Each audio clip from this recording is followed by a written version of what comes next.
자, 주거분리 한번 보겠습니다.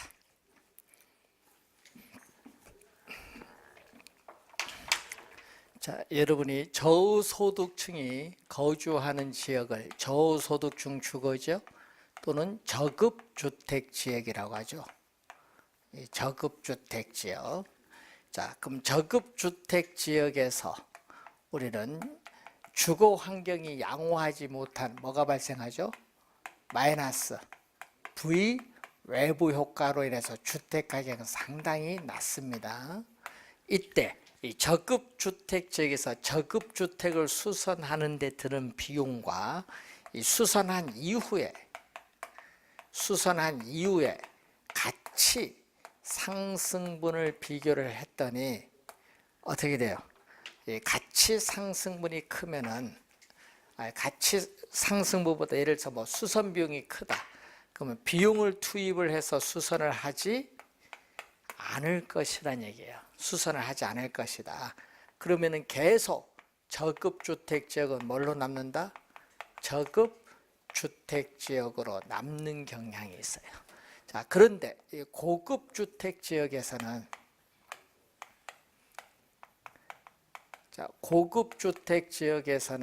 주거 환경이 양호하기 때문에 주택 가격은 우리가 높게 형성되는 정해 외부 효과가 발생하죠. 플러스 정해 외부 효과가 발생을 합니다. 자, 그러면 이 고급 주택 지역에서 수선비와 수선 후에 주택 가치 상승분을 비교했더니 어디가 크다? 우리는 우리가 후에 가치 상승분이 크기 때문에 비용을 투입을 해서 계속 수선을 합니다. 그러면은 고급 주택 지역은 계속 뭘로? 고급 주택 지역으로 남는 경향이 나타나요. 그래서 저급 주택 지역은 저급 주택 지역, 고급 주택 지역은 고급 주택 지역으로 남는 경향이 나타나기 때문에 도시 내에서 저소득층 주거지역과 고소득층 주거지역이 서로 분리되는 주거분리 현상이 나타납니다. 자, 이때 수선 비용과 수선 후의 가치 상승분을 비교하는데 만약에 수선 후의 가치 상승분이 크면은 비용을 투입을 해서 수선을 할 수도 있지만 수선을 하지 못할 수도 있다. 자, 수선을 하게 되면 저급주택을 비용을 투입해서 수선을 하게 되면 뭐를 통해서? 상향, 여과 과정을 통해서 우리는 저급주택 지역은 뭘로? 고급주택 지역으로 변할 수도 있고 수선을 하지 못하면 계속 저급주택 지역으로 남죠. 자, 수선을 못하는 이유는 이 저급주택 지역에 살고 있는 주민들의 소득이 뭐하기 때문에 낮기 때문에 생기는 문제입니다. 자, 그런데 고급주택 지역에서 수선 후의 가치 상승보다 수선 비용이 크다. 그러면 비용을 투입을 해서 수선을 하지 않고 고소득층 가구는 주거 환경이 좋은 다른 지역으로 이사를 가버려요. 그렇기 때문에 수선을 하지 않기 때문에 어떻게 돼요? 우리는 여기에 들어오죠. 저소득층 가구가 이렇게 들어오는 거예요. 우리는 저소득층 가구는 고소득층 주거지역 가까이 위치하여 입지하기를 선호하기 때문에 들어오는 것을 뭐라고 하죠? 하향. 예? 하향. 여러분 19회 시험은 이건 상향으로 출제했거든요. 하향. 여과에 따르는 뭐죠?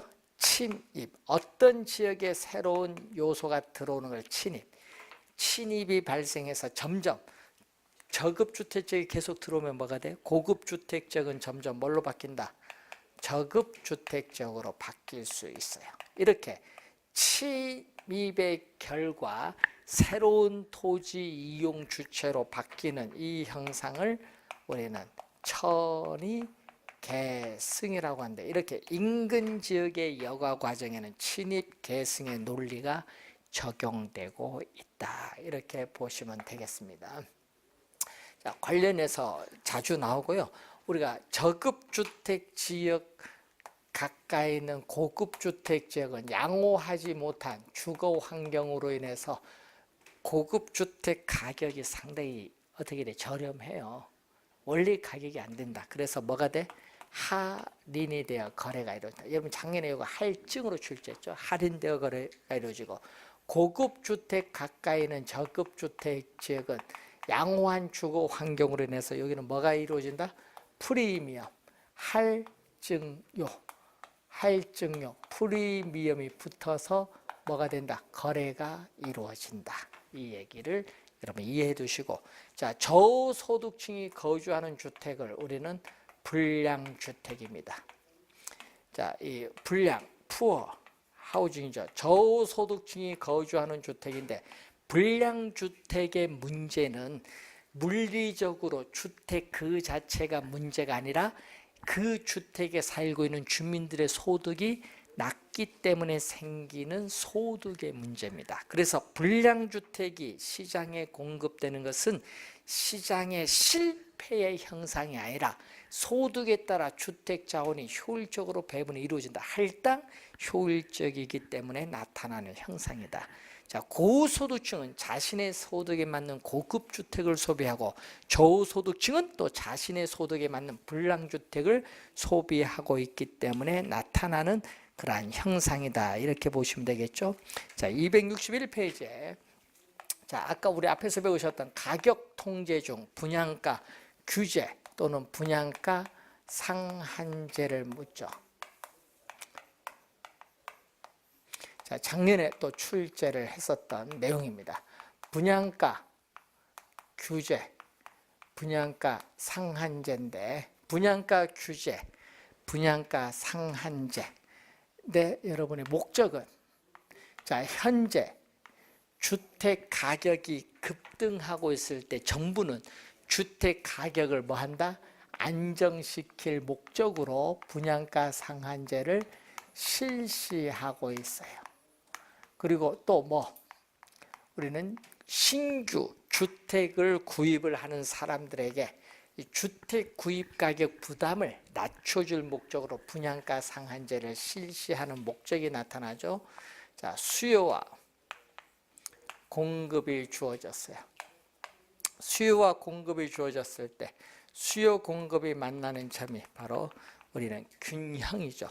자, 이 시장에서의 균형 가격 또는 시장 가격이라고 하죠.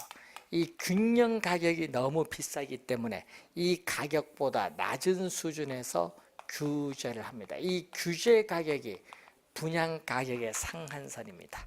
그러면 분양 가격을 규제하면은 어떻게 돼요? 이 가격 차이만큼 아파트를 분양받는 사람은 시세 차이, 전매 차익을 노리기 때문에 수요량은 뭐한다? 증가를 하지. 수요량은 증가를 해요. 예? 그렇지만은 건설업체는 손해를 보죠. 수익성이 악화되기 때문에 우리는 공급량을 줄여주죠. 그래서 단기는 변화가 없는데 장기에서는 신규 우리 분양하는 주택이 공급량이 줄어들어요. 공급량은 줄어들어서 이만큼밖에 안 되는데 사회적으로 필요한 양은 이만큼 발생하니까 장기적으로는 또 이만큼의 뭐가 발생한다? 장기적으로는 초과 수요, 이 투기적 수요, 아파트에 대한 투기적 수요를 유발하죠. 이러한 장기적으로 이러한 초과 수요는 뭐를 발생한다? 또 암 시장이 또 형성이 되죠.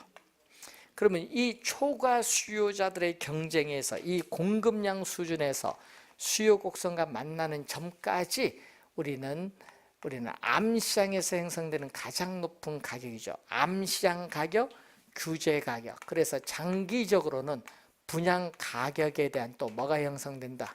이중 가격이 형성되죠. 또 이 가격 차이만큼 뭐가 붙었다? 프리미엄이 붙었죠. 그래서 이 프리미엄이 크면 클수록 암시장에서 분양권에 대한 불법적인 전매가 나타날 수도 있다는 것. 음성정지 거래. 자, 그 얘기를 우선 우리가 보시면 되겠죠. 자, 그래서 신규 주택 공급량은 줄어들고 수요량은 늘어나니까 초과 수요로 인해서 기존 주택 시장의 주택 가격이 오히려 상승할 수도 있다는 문제가 또 발생을 합니다.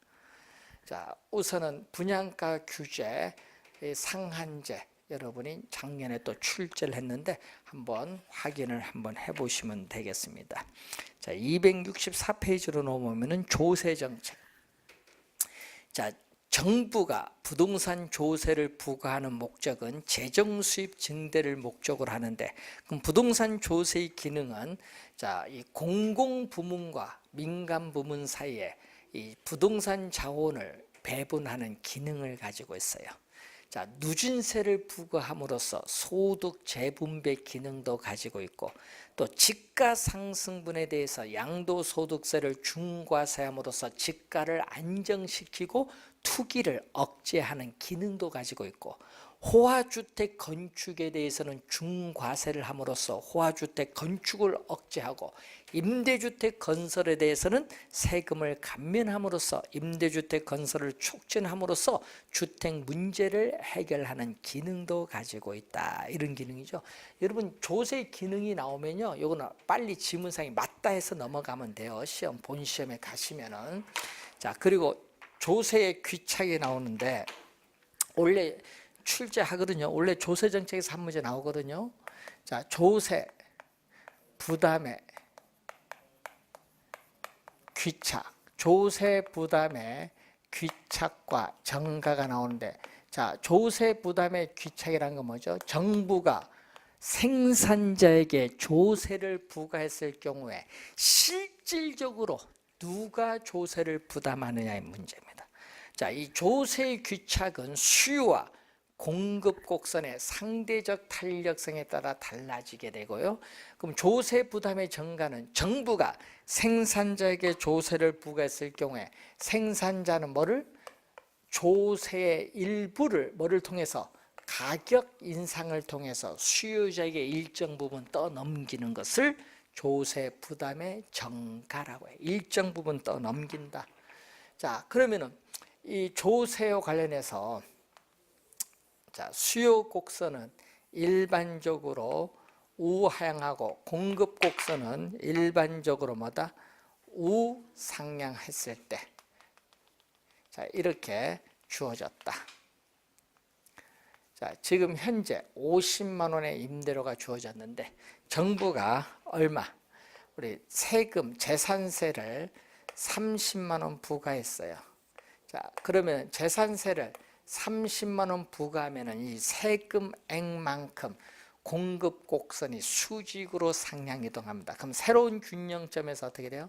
새로운 균형점에서 우리는 임대료는 뭐다? 상승하고 거래량은 뭐다? 감소해요. 일반적으로 우하향하고 우상향할 때. 그런데 문제는 임대료 상승폭이 적어요. 어느 것밖에 안 돼? 요거잖아요. 임대료 상승폭 요거잖아요. 얼마? 60만 원이야. 10만 원 올랐어. 10만 원. 그래서 조세 부담의 정가는 얼마? 10만 원. 임대료, 여러분 세금 30만 원의 일부인 10만 원이 임대료 인상을 통해서 수요자에게 떠넘겼다. 조세 부담의 정가는 10만 원. 그러면은 수요자가, 여러분 요거는 뭐죠? 수요자가 지불하는, 실제 지불하는 임대료는 얼마? 60만 원이 되는 거예요. 그리고 우리는 60만 원 받아서 세금 얼마 냈어요? 30만 원 납부했더니 공급자가 실제로 획득하는 임대료는 50만 원이 아니라 얼마? 30만 원. 그럼 나머지 요 20만 원은 누가 납부했다? 요 나머지 20만 원 누가 납부? 공급자가 납부했다. 그래서 공급자는 세금 30만 원에 20만 원만 부담하고 나머지 10만 원은 임대료 인상을 통해서 수요자에게 전가했다는 내용이죠. 그럼 이 부분은 노란색 부분은 정부의 무슨 수입? 조세 수입이 되고, 이 파란 부분은 경제적 순손실이 발생한 거예요. 조세를 부과하면 이 파란 부분만큼의 경제적 순손실이 발생한다. 이 파란 부분만큼의 경제적 순손실이 발생한다는 내용입니다.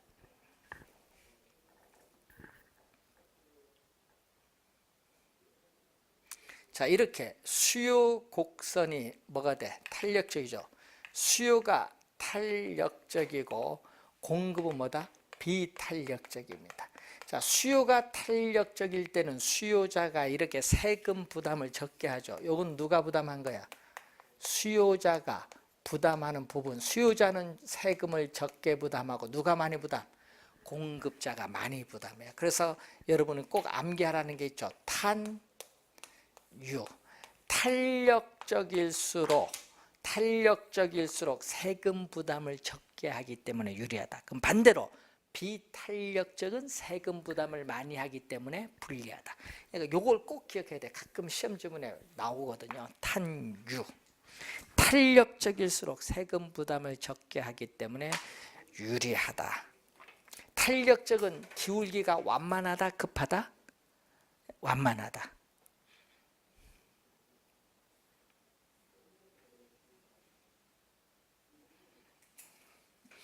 자, 이 내용을 우리가 염두에 두시고요. 그래서 여러분 정부가 이 재산세를 부과를 하게 되면은 어떻게 돼요? 고소득층은 세금을 적게 부담하고 오히려 저소득층이 세금을 많이 부담하는 결과를 초래해요. 이걸 뭐라고 하냐? 역진세입니다. 그래서 우리나라 참여정부 시절에 역진세가 나타나서 상당히 말이 많았잖아요. 오히려 저소득층이 세금 많이 부담해요. 왜? 고소득이 돈이 많으니까 부담이 별로 안 돼요. 그래서 여러분이 거기에 266페이지 밑에 역진세적인 성격을 뭐한다? 나타낸다. 이렇게 나오죠. 네 번째. 자, 양도소득세가 나오는데, 자, 현재 주택 가격이 급등하고 있어요. 자, 여러분 현재 주택 가격이 급등하고 있는데 정부는 주택 가격을 안정시킬 목적으로 양도소득세를 뭐 했다? 중과세했어요. 양도소득세를 중과세를 했더니 주택 소유자 입장에서는 주택을 처분하면은 양도소득세를 많이 내기 때문에 주택을 처분하려고 하지 않습니다. 기존에 팔려고 내놓은 주택도 걷어들어요. 그러다 보니까 주택 시장의 주택 공급이 점점 뭐한다? 줄어드는 효과가 나타나요. 이걸 우리는 주택 공급이 점점 줄어드는 게 나오는데 이게 주택 공급에 있어서 뭐가 발생한다? 동결 효과가 발생한다. 주택 공급에 있어서의 동결 효과가 발생한다. 주택 공급의 동결 효과. 자, 주택 공급에 있어서의 동결 효과가 발생한다. 자, 그럼 주택 공급의 동결 효과로 인해서 주택 가격은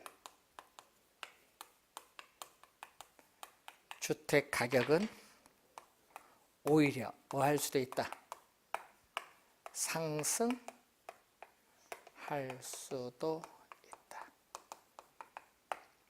자, 주택 가격은 오히려 상승할 수도 있다.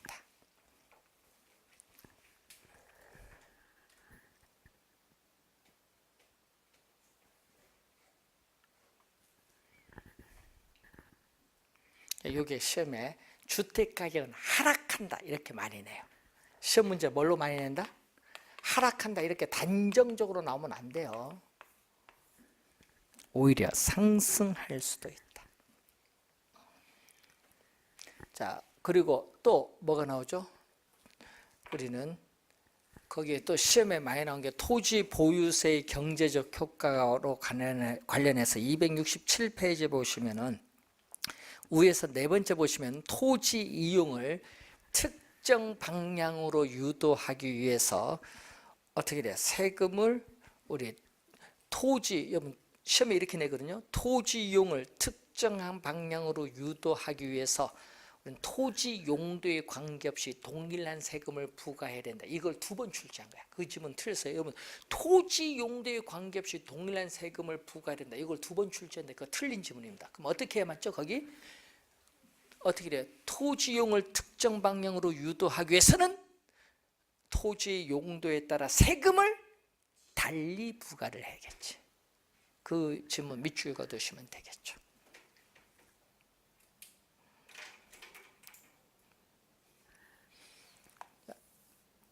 완전 비탄력적인 수직선을 가지고 있다. 자, 완전 비탄력적인 수직선의 형태를 띠고 있을 때, 자, 수요와 공급이 만나는 점이 이렇게 주어져. 자, 이렇게 거래량이 고정됐거든요. 자, 이때 세금을 부과한다. 공급자에게 세금을 부과하도록 공급이 고정되어 있기 때문에 공급 곡선을 수직으로 이동 못해요. 공급이 고정되어 있으면은 지금 이 가격은 변화가 있다 없다? 없어요. 가격은 뭐다? 불변. 가격은 변화가 없어요.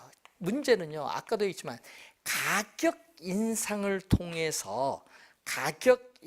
통해서 수요자에게 세금을 전가해야 되는데, 가격이 변화가 없으면 수요자에게 가격 인상을 통해서 조세를 전가시킬 수 없다. 수요자에게 가격 인상을 통해서 조세를 전가시킬 수 없어요. 그렇기 때문에 누가 다 내야 돼? 조세를 전가시킬 수 없기 때문에 공급자가 다 내야겠지. 공급자가 조세를 전액 부담해. 이렇게 수직선이나 수평선이 나오면 예외야. 두 사람 중 어느 한 사람만 부담해. 저 그림 가운데 보세요. 저 그림 뭐죠? 수요 곡선이 우하향하고 공급 곡선이 우상향하면요, 수요자 공급자 둘 다 세금 부담해요. 누가 많이 부담하느냐, 누가 적게 부담해. 이것은 수요와 공급 곡선의 상대적 탄력성에 따라 다르지만은 이렇게 수직선 수평선은 두 사람 중 어느 한 사람만 부담합니다. 자, 시험에 또 많이 나오는 거 하나 볼까요? 요걸 또 많이 출제하죠. 뭐일 경우? 완전 탄력적이다. 자, 완전 탄력적일 경우에, 자, 어떻게 돼요? 세금을 부과를 하면은 세금액만큼 공급 곡선이 수직으로 상향 이동하는데, 새로운 균형점에서 가격은 또 불변이야. 가격은 불변이니까 수요자에게 가격 인상을 통해서 조세를 전가시킬 수 없기 때문에 공급자가 조세를 전액 부담한다. 시험에 많이 나오는 지문이죠. 자, 그리고 또 이런 경우는 어떻게, 이번은 수요 곡선이 이렇게 주어졌다. 완전 비탄력적이다. 자, 이런 경우는 어떻게 돼요? 수요 곡선이 완전 비탄력적일 경우에 세금을 이렇게 부과하면 세금액만큼 공급 곡선이 수직으로 상향 이동하는데, 이 세금, 이 수직거리가 세금이거든요. 이 세금 전부가 가격 인상을 통해서 수요자에게 100% 전가돼요. 이때는 누가? 수요자가 가격 인상을 통해서 100% 세금 전부가 수요자에게 떠넘겨져요. 수요자가 전에 우리가 조세를 부담하죠. 수요자가 조세를 전액 부담하는 경우. 자, 그리고 이런 경우, 이번은 공급 곡선이 어떻게 돼요? 우리는 수평선, 완전 탄력적이다. 그럼 이때 공급자에게 세금을 또 부과하면 세금액만큼 공급 곡선이 수직으로 상향 이동하는데, 세금액만큼 뭐다? 세금액만큼 가격 인상, 세금액만큼 가격 인상을 통해서 수요자에게 세금이 또 100% 전가가 돼요. 자, 시험은 요 위에 두 개의 지문이 많이 나오고, 요 네 가지가 뭐다? 예외. 둘 중에 어느 한 사람만 부담하는 예외적인 경우. 자, 여러분 조세정책 원래 한 문제 출제됩니다. 자, 여러분 잘 이해를 좀 해두셔야 될 부분이고, 자, 부동산 투자로 넘어갑니다. 자,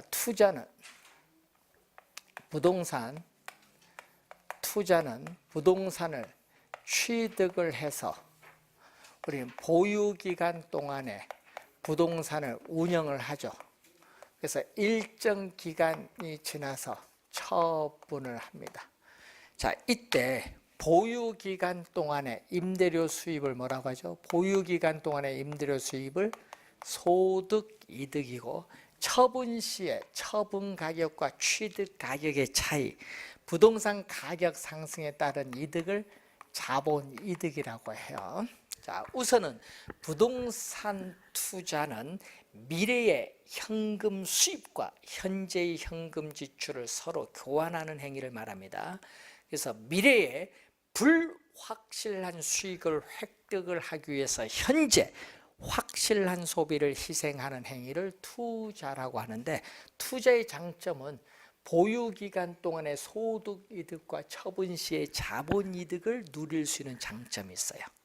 또 부동산은 고가의 상품이기 때문에 일정한 자금을 금융기관 차입을 통해서 투자를 했을 때 자기 자본 수익률을 높일 수 있는 뭐죠? 정의 지렛대 효과를 누릴 수 있는 장점이 있어요.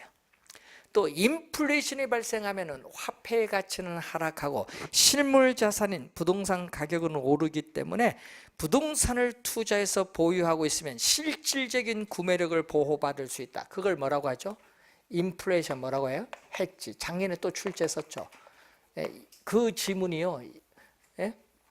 그 지문이 25회 실질적 구매력을 보호받을 수 있기 때문에 나오는 요거 2번 출제했고, 25회는 정답으로 물었죠. 자, 그리고 또 부동산에 투자하면은 사용에 따라 소모되는 감가상각비와 대출금에 대한 이자 지급액은 세액 공제되기 때문에 세금을 절약할 수 있는 절세 효과가 있다는 장점이 있어요. 단점은 부동산을 원하는 가격으로 처분하여 현금화하는 데 걸리는 시간을 황금성인데, 황금성 면에서 상당히 낮다, 불리하다는 단점이 있고, 또 부동산 거래 시에 거래 비용 많이 들고, 또 발품 팔아야죠. 시간, 노력 많이 들고, 또 금융상의 자금을 융통받기 때문에 위험이 발생할 가능성도 있고, 위치가 고정되어 있기 때문에 법률적 행정적 측면에서 규제, 통제가 많습니다. 그런 단점이 있다, 이렇게 보시면 돼요. 자, 투자의 장단점, 작년에 출제를 했어요. 27회 시험에. 작년에 쉬었죠. 그러면 장단점 나왔으니까. 그런데 중요한 건 또 뭐라고 중요한다? 우리는 시험 문제 작년에 또 출제된 게 지렛대 효과가 있어요. 지렛대 효과를 우리는 레버리지 효과인데, 타인 자본을 이용하는 거잖아요. 자, 그래서 이 지렛대 효과를 이제 보는데,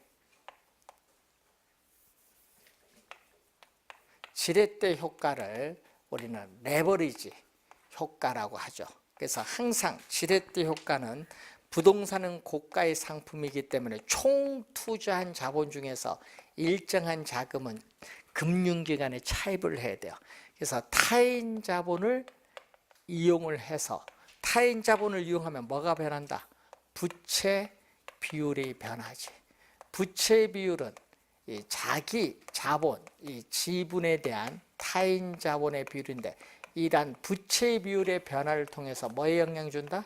지분 수익률, 자기 자본 수익률에 미치는 효과를 우리는 바로 지렛대 효과다. 이 지분 수익률은 투자한 자기 자본, 이 지분에 대해서 이 자기 자본에 대한 대가 지분 수익인데, 지분 수익은 세전 현금 수지를 말하죠. 즉 순영업소득에서 이 원리금, 대출금에 대한 원리금 상환액을 공제한 세전 현금 수지를 말합니다. 자, 이 지렛대 효과는 반드시 타인 자본을 이용을 해야 되는데, 이 수익금 지렛대 효과, 수익금 지렛대 효과, 수익률 지렛대 효과가 있어요.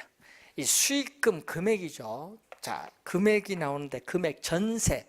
자, 여러분 전세금을 안고 주택을 매입을 하는 경우, 전세금을 안고 주택을 매입을 하는 경우를 수익금 지렛대 효과인데, 이 전세금이 금융기관의 융자를 받는 것과 똑같은 효과를 주는 거예요. 자, 수익률 지렛대 효과로서는 정 플러스, 작년에 또 출제했었죠. 정의 지렛대 효과, 그리고 중립적 지렛대 효과 마이너스 부의 지렛대 효과가 있죠. 작년에 또 출제했었죠. 20회 시험, 27회 시험에 출제를 했어요. 2번. 개념을 이해하는가 보는 거죠. 자, 지분, 수익률, 자기 자본이 지분입니다. 자기 자본의 수익률이 종합 수익률은 뭐죠? 총 자본 수익률. 자, 종합 수익률은 총 자본 수익률, 총 투자 수익률을 얘기하죠. 저당 수익률은 금융기관의 대출 이자율. 자, 금융기관의 대출 이자율 낮은 금리로 융자를 받아서 자기 자본 수익률을 높이면은 정의 지렛대 효과. 이게 바로 뭐죠? 투자의 뭐다? 장점. 여러분 요걸 누려야 되는 거예요. 근데 이게 같다. 여러분 융자를 이용하더라도 대출 이자율과 자기 자본 수익률이 같아요. 지분 수익률이 변하지 않아요. 대출 받기 전과 똑같아. 그럴 때는 중립적. 근데 반대로 이렇게 되면 어떻게 돼요? 대출 이자율이 더 높아요. 자기 자본 수익률이 떨어졌죠? 더 대출 이자율이 높은 경우는 마이너스, 투자 잘못했다. 그러면 반드시 지렛대 효과는 뭐를 이용해야 된다? 타인 자본을 이용해야 돼. 만약 타인 자본이 없다. 전액 자기 자본을 이용하면 어떻게 돼요? 전액 자기 자본으로 투자하면, 그러면 전액 자기 자본으로 투자하면 당연히 뭐는 발생하지 않는다? 지렛대 효과는 발생하지 않겠죠. 전액 자기 자본으로 투자하면 지렛대 효과가 발생하지 않고, 금융기관부터 자금을 융통하는 게 금융인데 금융상의 위험도 발생하지 않습니다. 전액 자기 자본으로 투자하는 경우. 그럼 지렛대 효과는 반드시 뭐를 이용해야 된다? 타인 자본을 이용해서 투자를 해야 된다는 그런 내용이죠. 작년에 또 출제를 했거든요. 작년에 투자의 장단점 여기서 2문제 나온 거예요. 올해는 한 문제에 여러분 지렛대 효과는 투자해서 모르면 안 돼. 부동산은 고가의 상품이기 때문에 일정한 자금은 반드시 융자를 이용해서 투자하는 경우가 거의 대부분이기 때문에 지렛대 효과 상당히 중요합니다. 여러분에게는. 그러니까 여러분 남의 돈을 이용할 때는요, 이게 어떻게 돼요? 상당히 효과가 있을 수도 있지만 독이 될 수도 있거든요. 그래서 항상 분석을, 그래서 투자 분석을 잘 해야 되는 겁니다. 자, 오늘은 여기까지 강의를 진행을 하도록 하고요. 우리가 다음 주에는 여러분 교재에 우리가 294페이지 화폐 시간적 가치 금융수학부터 진행하도록 하겠습니다. 자, 오늘 수고하셨습니다.